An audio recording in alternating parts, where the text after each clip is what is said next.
السلام عليكم ورحمة الله وبركاته نحمده ونصلي على رسوله الكريم قال الله عز وجل في القرآن العظيم أعوذ بالله من الشيطان الرجيم بسم الله الرحمن الرحيم ألا بذكر الله تطمئن القلوب صدقت يا رب العالمين শুকর দর্শক মণ্ডলী আল্লাহ রাব্বি করিম যিনি আমাদেরকে সুযোগ দিয়েছেন, তৌফিক দিয়েছেন, শক্তি দিয়েছেন আজকের এই সুন্দর গুরুত্বপূর্ণ তাৎপর্যপূর্ণ অনুষ্ঠানের সাথে যুক্ত থাকার। তাই সকলেই সম্মিলিত কণ্ঠে চলুন শুকরিয়া আদায় করি রব্বি করিমের, ওই খালেকের যে খালেক আমার আপনার স্রষ্টা, আহকামুল হাকিমিন রব্বুল আলমিন। ইয়া রব্বি লাকাল হামদ ওয়া লাকাশ শুকর। আল্লাহ রব্বি করিম আমাদেরকে প্রশান্ত থাকার জন্য অনেকগুলো আল্লাহ তাআলা ফর্মুলা দিয়েছেন, অনেকগুলো আল্লাহ তাআলা আমাদেরকে অনেক বিষয়ে হুকুম করেছেন। যেমন পবিত্র কোরআন হাকিমে আল্লাহ তাআলা এক জায়গাতে ইরশাদ করেন আলা বিযিক্রিল্লাহি আয় তেলাওয়াতে কোরআন, অর্থাৎ কোরআনে কারীমের তেলাওয়াত এটা অনেক বড় জিকির। আফজালুল ইবাদাতি তেলাওয়াতুল কোরআন, ইবাদতের মধ্যে উত্তম ইবাদত হলো তেলাওয়াতে কোরআন। এই তেলাওয়াতে কোরআন অর্থাৎ কোরআনে পাকের তেলাওয়াত একজন মুমিনের হৃদয়ে প্রশান্তি তৈরি করে। আজকে শান্তির পেছনে আমরা দৌড়াই, শান্তি কোথায় পাওয়া যায়? না, শান্তি তেলাওয়াতে কোরআনের মধ্যেই পাওয়া যায়। চলুন তেলাওয়াতে কোরআন পড়ি, তেলাওয়াতে কোরআন বুঝি এবং কোরআন অনুযায়ী জীবন গড়ি। আজকে এই বিষয় নিয়ে আরও বিস্তারিত কথা বলবেন বিশিষ্ট ইসলামী চিন্তাবিদ, সুবক্তা, খ্যাতিমান একজন আলেমে দ্বীন, তরুণ বক্তা মুফতি মোহাম্মদ আহসানুল্লাহ, সাততারা কেন্দ্রীয় জামে মসজিদ, মিরপুর 10 ঢাকার তিনি সম্মানিত খতিব। আসসালামু আলাইকুম। ওয়ালাইকুম আসসালাম ওয়া রাহমাতুল্লাহ। জি খতিব সাহেব, কেমন আছেন? আলহামদুলিল্লাহ। আলহামদুলিল্লাহ। আজকে আপনার কাছে আমরা তেলাওয়াতে কোরআন নিয়ে শুনবো, কারণ আমরা দেখেছি এই জগৎটা আসলে চিন্তাবিহীন অথবা পেরেশানিবিহীন মানুষ পাওয়া খুবই মুশকিল। কবি এখানেও বলেছেন আগার বাসাদ বনি আদম না বাসাদ, যে বনি আদমের ভিতরে কোনো না কোনো একটু পেরেশানি থাকবেই, পেরেশানি নিয়েই চলতে হবে। আমাদের বুজুর্গানীদের বলেন যে পেরেশানির মধ্যে রাহাত, যদি কিছু পেরেশানি টেনশন থাকে তার মধ্যে শান্তি। এই শান্তিটা আসে আসলে কোরআন তেলাওয়াতের মাধ্যমে। আপনার কাছে আমরা বিস্তারিত শুনবো। আলহামদুলিল্লাহ। মুহতারাম সম্মানিত আমাদের শ্রদ্ধেয় ওস্তাদ যে আলোচনার বিষয়বস্তু নিয়েছেন এটা অত্যন্ত গুরুত্বপূর্ণ, কারণ বর্তমান সময়ের আমরা যারা আছি মানুষ, তারা আসলেই হতাশাগ্রস্ত, মানসিকভাবে তারা খুবই বিপদগ্রস্তের মধ্যে আছে। মানুষ শান্তি খুঁজতে চায়, কিন্তু শান্তি খুঁজতে গিয়ে আমরা কখনো এটা ভাবি না যে কোরআন তেলাওয়াতের মধ্যেই আসলে প্রকৃত শান্তি পাওয়া যাবে। তেলাওয়াতের মধ্যেই যে প্রকৃত শান্তি পাওয়া যায়, যার ব্যাপারে আল্লাহ তাআলা স্বয়ং কোরআনে কারীমের মধ্যে বলেছেন। আপনি যে আয়াতে কারিমা তেলাওয়াত করেছেন আলা বিযিক্রিল্লাহি তাতমাইন্নুল কুলুব, আল্লাহ তাআলা নিজেই বলতেছেন যে তোমার দিলের যদি প্রশান্তি চাও তাহলে তোমরা আল্লাহকে স্মরণ করো। এখানে জিক্রুল্লাহ দ্বারা কোরআন তেলাওয়াত উদ্দেশ্য। তো যত বেশি আমরা কোরআনে কারীম তেলাওয়াত করতে পারবো, তত বেশি আমরা আল্লাহ পাকের রহমতের প্রশান্তি পাবো।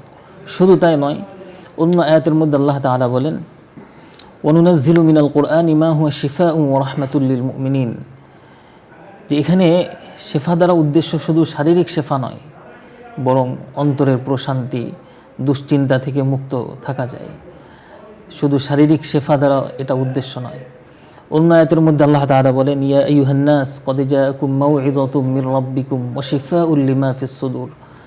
আল্লাহ তাআলা নিজেই বলতেছেন যে কোরআন তোমাদের জন্য আমি হেদায়েত স্বরূপ পাঠিয়েছি এবং এটা মনের একটা আরোগ্য হিসাবে তোমাকে পাঠিয়েছি। যদি মনের প্রশান্তি পেতে চাও তাহলে অবশ্যই তোমরা বেশি বেশি কোরআনে কারীমের তেলাওয়াত করো। শুধু তাই নয়, হাদিস শরীফের মধ্যে রাসূল করিম সাল্লাল্লাহু আলাইহি ওয়াসাল্লাম বলেছেন তিলকা সাকিনাতু নুজিলাত বিল কোরআন, যে কোরআন তেলাওয়াত করার দ্বারা সাকিনা নাজিল হয়, প্রশান্তি, আল্লাহ পাকের রহমতের সাকিনা বর্ষণ হতে থাকে। যত বেশি কোরআন তেলাওয়াত করবে তত বেশি তার মনের প্রশান্তি বাড়তে থাকবে। মানুষ হতাশাগ্রস্ত হয়, মানুষ চিন্তাগ্রস্ত হয়, মানুষ বিভিন্ন বিপদের সম্মুখীন হয়। দেখা যায় যে আমরা হতাশাগ্রস্ত হলে অন্য কোনো কিছু উপায় বের করতে চাই, কিন্তু আমাদের প্রত্যেকটা মুমিনের, প্রত্যেকটা মুসলমানের ঘরে ঘরে কিন্তু কোরআন কারীম উপরের বাক্সের মধ্যে রাখা আছে, আলমারির মধ্যে সুন্দর করে সাজিয়ে রেখেছে, কিন্তু দেখা যায় যে আমরা কখনো একটু তেলাওয়াত করি না। একটু খুলেও দেখতে চায় না।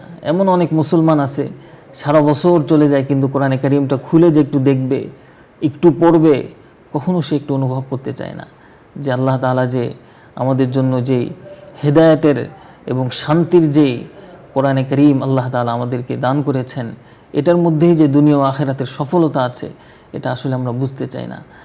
এটা আমাদের বোঝা উচিত। শুধু তাই নয়, আল্লাহ রাসূল সাল্লাল্লাহু আলাইহি ওয়াসাল্লাম হাদিস শরীফের মধ্যে বলেছেন, খায়রুকুম মান তাআল্লামাল কুরআন ওয়া আল্লামা, যে কোরআন শরীফ শিক্ষা করে এবং অপরকে শিক্ষা দেয় সে তিনি সর্বোত্তম। দর্শক মণ্ডলী, আজকে আমরা আলোচনা শুনছিলাম তেলাওয়াতে কোরআন আত্মার প্রশান্তি দান করে। আমরা দেখুন, কেউ যদি মারা যায় তা আমরা তার জন্য দোয়া করি, অমুকের রোহের আত্মার শান্তি আমরা কামনা করি, দোয়া করি আমরা তার জন্য। ঠিক একজন মানুষ জীবদ্দশাও তার আত্মার শান্তি প্রশান্তি দরকার। আত্মার শান্তি প্রশান্তি যখন আসে, তখন দুনিয়ার সকল কাজ আপনার কাছে আমার কাছে সহজ হয়ে যায়। এজন্য কবি বড় চমৎকার বলেছেন, হার চিজ মে লজ্জত হয় আগার দিল মে মজা হো, যে সকল কিছুর মধ্যেই আপনি স্বাদ পাবেন, মজা পাবেন, কাজ করে তৃপ্তি পাবেন, আমি পাবো যদি দিলটা শান্ত প্রশান্ত থাকে। আর প্রশান্ত এবং শান্ত হৃদয় পাওয়া যায় কালামে পাকের তেলাওয়াতের মাধ্যমে। তাই চলুন কোরআনকে নিজের সঙ্গে রাখি, জীবন গড়ি কোরআন অনুযায়ী, অর্থাৎ কোরআন অনুযায়ী জীবনটাকে সাজাই, পরিবারটাকে সাজাই। আবার আপনার পরিবারে যেন অন্য কোনো কাজ না থাকে, অর্থাৎ দুনিয়াবি শয়তান খুশি হয় এমন কাজ বাদ দিয়ে পরিবারের সকলকে নিয়ে কোরআন তেলাওয়াত করি। সকালে, দুপুরে, রাত্রে সময় যখন পাওয়া যাবে কোরআন তেলাওয়াত করি। এই পরিবারের উপর আল্লাহ তাআলা সাকিনা নাজিল করবেন। সাকিনা মানে শান্তি এবং প্রশান্তি। পরিবারের সকলেই আপনার জন্য, আপনার হৃদয়ে শান্তি আছে, কথার কথা। ছেলে যদি উশৃঙ্খল হয়ে যায় তাহলে তো শান্তি থেকেও নেই। ছেলের কারণে কোনো জায়গাতে সমস্যা নেই, এক জায়গাতে সমস্যা আছে। এই জন্য কোরআন তেলাওয়াত আল্লাহ পাক আমাদেরকে দিয়েছেন, আমরা বেশি করে কোরআন তেলাওয়াত করি, আত্মার প্রশান্তি হাসিল করি। দর্শক মণ্ডলী, আলোচ্য বিষয় নিয়ে যদি আপনাদের কোনো কিছু জানার থাকে, বুঝার থাকে, অথবা শরীয়তের কোনো মাসলা মাসাল জানার প্রয়োজন হয়, আপনি চাইলে প্রশ্ন করুন, আমরা চেষ্টা করব কথা বলার জন্য। প্রথমে যিনি আছেন, আসসালামু আলাইকুম ওয়া রাহমাতুল্লাহ। জি দর্শক, আসসালাম। হুজুর ভালো আছেন? জি আলহামদুলিল্লাহ। প্রশ্ন বলুন। হুজুর আমার বাসুর আইসিইউতে ভর্তি, একটু দোয়া করেন। আর আরেকটা প্রশ্ন হয়েছে হুজুর, যদি নামাজের সময় না থাকে, আমি ওই দিনটা ফজরের রক্ত ওই আগে সময় নাই, 5 মিনিট সময় ছিল, আগে ফরজটা আদায় করছি, তারপরে সূর্য উঠার পরে এই সুন্নতটা পড়ছি কাজা, এখন কি আমার হবে? জি ধন্যবাদ আপনাকে। পরের দর্শক, আসসালামু আলাইকুম ওয়া রাহমাতুল্লাহ।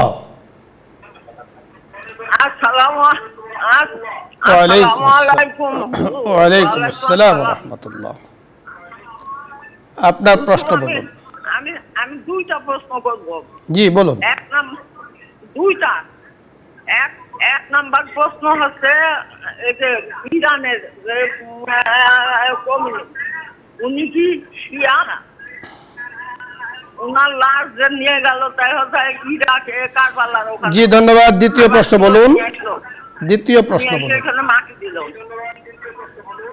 আর দ্বিতীয় প্রশ্ন হচ্ছে যে আমরা সারা বছর ওই দিন শেখ সাহেবের জাতির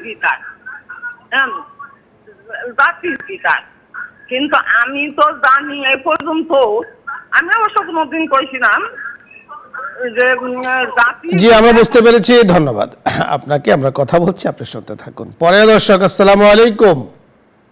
ওয়ালাইকুম আসসালাম ওয়া রাহমাতুল্লাহি ওয়া বারাকাতুহু। ওয়ালাইকুম আসসালাম ওয়া জি আপনি রাহমাতুল্লাহি ওয়া প্রশ্ন বলুন, বারাকাতুহু। আমরা শুনতে পেয়েছি। জি প্রশ্ন হচ্ছে, ওযু করার পরে নিজের পরনের লুঙ্গি দিয়ে হাত মুখ মোছা যায় কিনা? জি ধন্যবাদ।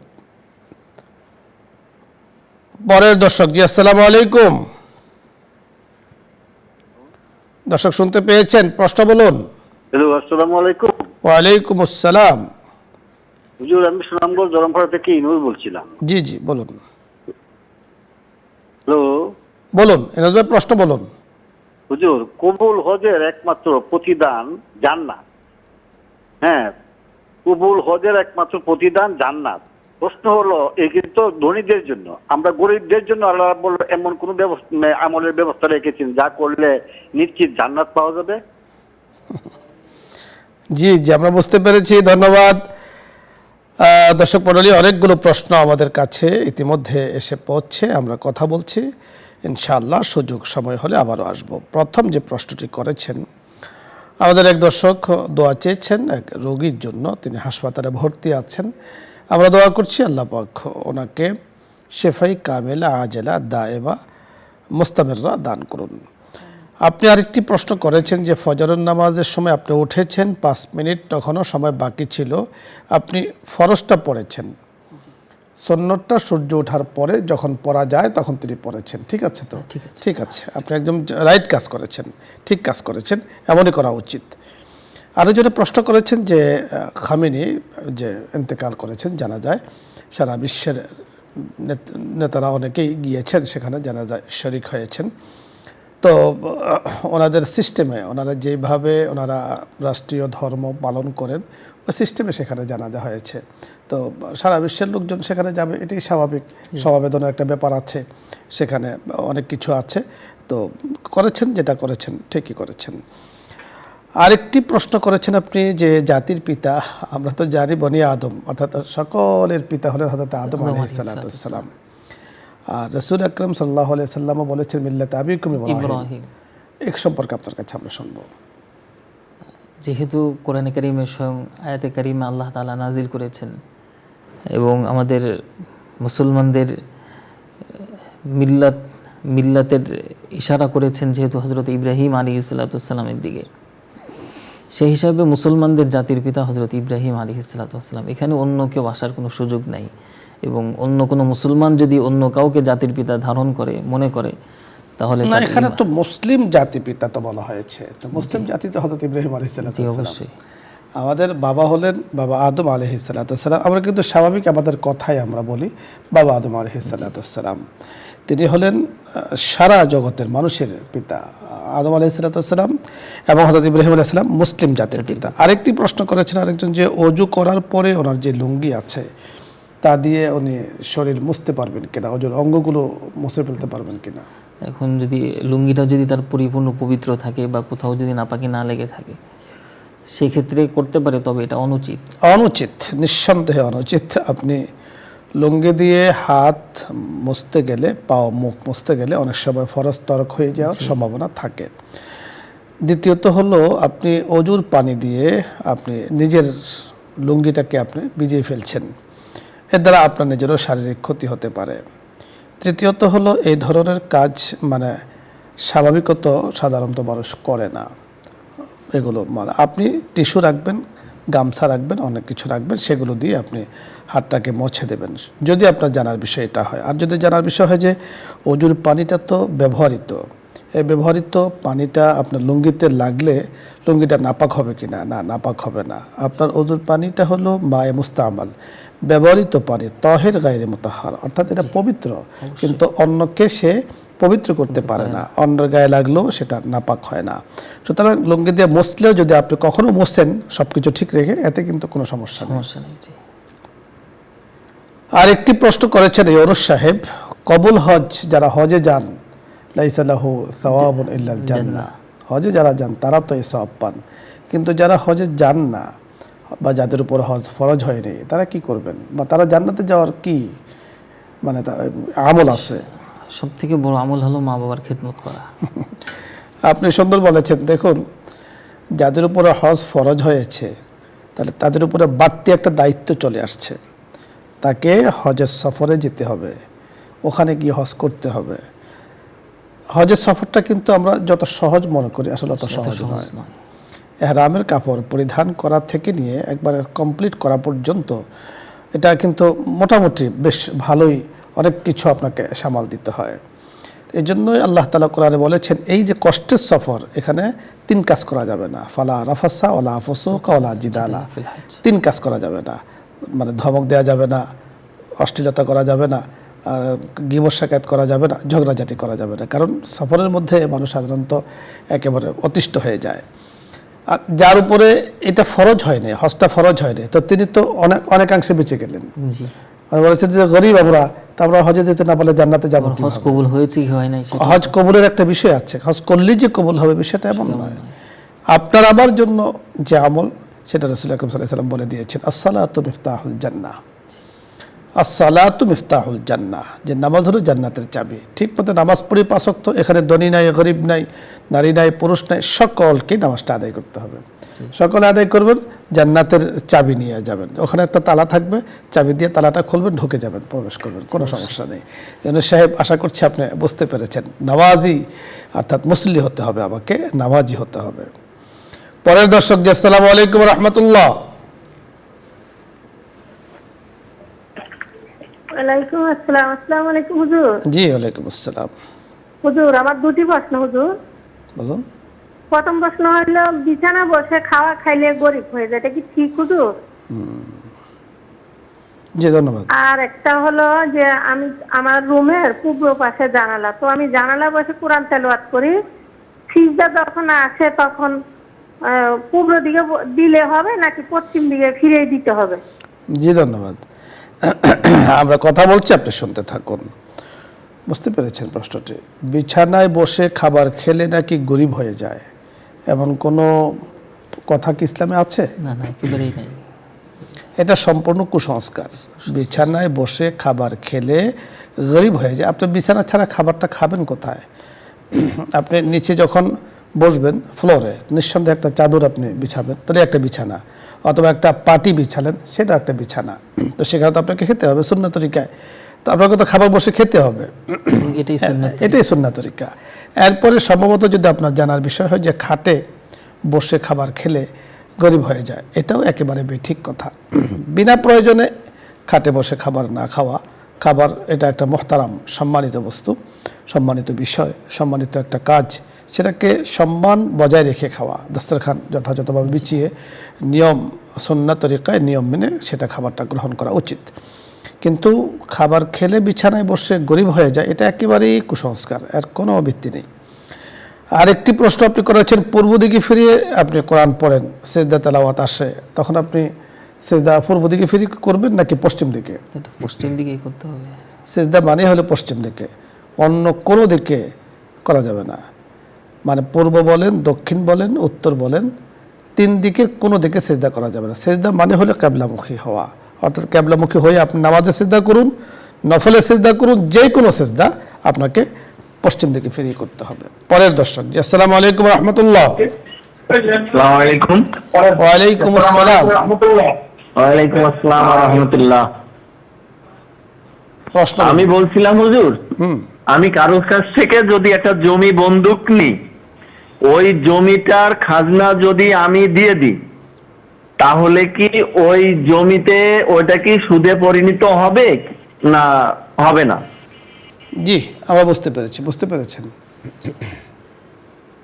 যে জমি বন্ধক নিয়েছে, বন্ধক নেওয়ার পরে খাজনা পরিশোধ করছে, জমি বন্ধক নেওয়ার মাকসাদটা কি ছিল? তার যে জমি কিনে নেওয়া না, বন্ধকি কারোর থেকে যদি জমি আপনি বন্ধক নেন, তো আপনি কিভাবে আরেকজনের জমিনে খাজনা দিবেন? খাজনা তো দিবেন তিনি যার নামে জমিনটার খারিজ হয়েছে, মানে মিউটেশন হয়েছে, তিনি ওই জমিনের খাজনা দিবেন। আপনি তো খাজনা দিতে পারেন না, আর এটা গ্রহণযোগ্য হবে না, বা এটা নেবেও না কেউ। দিবেন কিভাবে? কারণ আপনার নামই তো না। দ্বিতীয়ত হলো যে যেহেতু জমিটা আপনার কাছে বন্ধক, এখন আপনি আমার পক্ষ থেকে, আমার জমিন আপনার কাছে বন্ধক, আমার পক্ষ থেকে আপনি সেই খাজনাটা দিয়ে দিচ্ছেন, যেহেতু বন্ধক আপনার কাছে আছে। হ্যাঁ, দিতে পারেন, খাজনাও তো খুব একটা পরিমাণে বিগ অ্যামাউন্ট নয়, ছোট্ট অ্যামাউন্ট আসে, আপনি সেটা দিতে পারেন।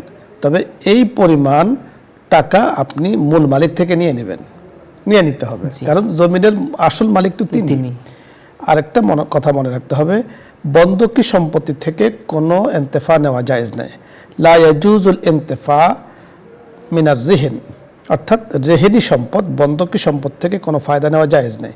এখন যিনি আপনার কাছে বন্ধক রেখেছেন, উনি যদি ওনার পক্ষ থেকে আপনি টাকাটা দিয়ে দেন, তাহলে উনি একটা ফায়দা নিচ্ছেন এখানে, এই ফায়দাটা নেওয়া ওনার জন্য জায়েজ নেই।